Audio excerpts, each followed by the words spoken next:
Tropski vihar Tem Bin je oslabel, ko je prečkal južni Vietnam. Vietnamski nacionalni center za hidrometeorološka napovedovanja je sporočil, da je hitrost vetra oslabela, ko je tropski vihar prečkal morje na jugu Samauja, najjužnejše vietnamske province. V divjanju tropskega viharja preko Filipinov je umrlo najmanj 240 ljudi. V pokrajini Sichuan na jugozahodnem delu Kitajske so v vesolje izstrelili satelit. To je že 260. misija z uporabo raket Long March. Satelit je uspešno vstopil v orbito, kjer bo upravljal podatke elektromagnetne okoljske sonde in izvajal druge eksperimente. Vojaki NATO so v svoji bazi v Kabulu v Afganistanu praznovali božič s tradicionalno večerjo.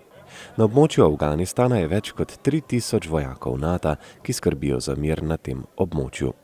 Ko so Združene države Amerike napovedale novo strategijo za Afganistan, so okrepile tudi vojaške sile za boj proti talibanskim upornikom.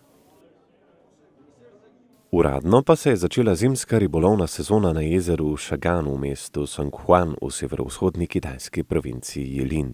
Šangansko jezero je eno največjih sladkovodnih jezer na Kitajskem, ki se razprostira na 500 kvadratnih kilometrih. Tradicija zimskega ribolova traja že več kot 2000 let. Pred sončnim vzhodom so se na jezero odpravile 4 skupine ribičev.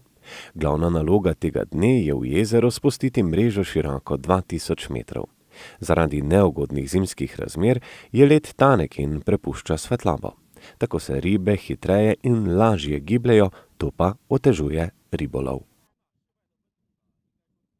Božiča na Floridi ne bi bilo, če ne bi bilo božičkov, ki surfajo, torej deskajo. Na stotine radovednežev se je zbralo, da bi lahko pogledali deskarje, ki so oblečeni v božičke. Dogodek se imenuje Rite of Christmas Magic in se ga je udeležilo 650 deskarjev. Dogodek ima tudi dobrodelno noto, saj se zbira denar za ljudi, ki so zboleli za rakom. Prav tako pa se ob tem ohranja zgodovina in kultura deskanja na Floridi.